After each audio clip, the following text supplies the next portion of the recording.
Nuwun para sesepuh pinisepuh ingkang hanggung mastuti dumateng pepoyaning kautamen ingkang pantes pinundi.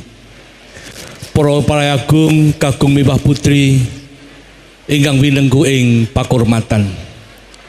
Minangkani pamundhutipun Bapak Dr. Andes Haji Sutamta hakalian Ibu Hajah Sumarni sarjana ekonomi ingkang lenggan siang meniku kula kapiji matur wonten karsa panjenengan.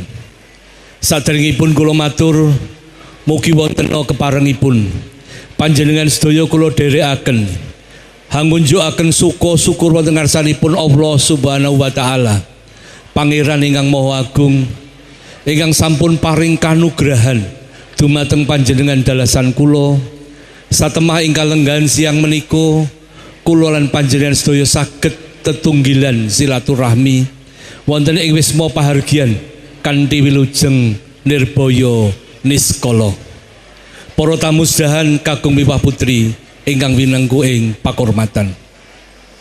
Menggah jangkeping atur ingkang sepisan panjenenganipun Bapak Dr. Andes Haji Sutamta sekalian ngambali ngaturaken pambagya wilujeng menggah rawuh panjenengan sinartan atur panuwun ingkang tanpa pepindhan bilih saestu-estu rawuh panjenengan ing siang menika handadosaken bombong birawaning manah panjenenganipun Bapak Dr. Andes Haji Sutamta sekalian.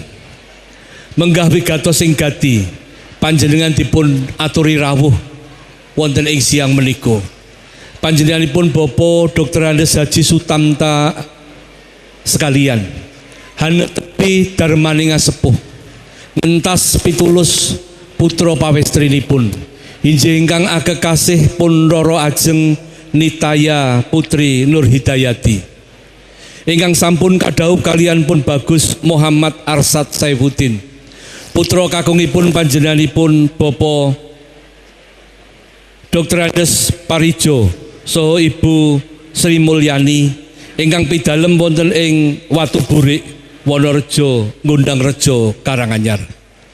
Kekalihipun sampun hanampi wedaring palakrami rikala dinten Setu Pahing Surya kaping 28 Desember taun 2019 wanci tabuh pitu enjang wonten ing Masjid Baitu Syukur Karangasem Surakarta kanthi wilujeng kebak ing Suka Basuki.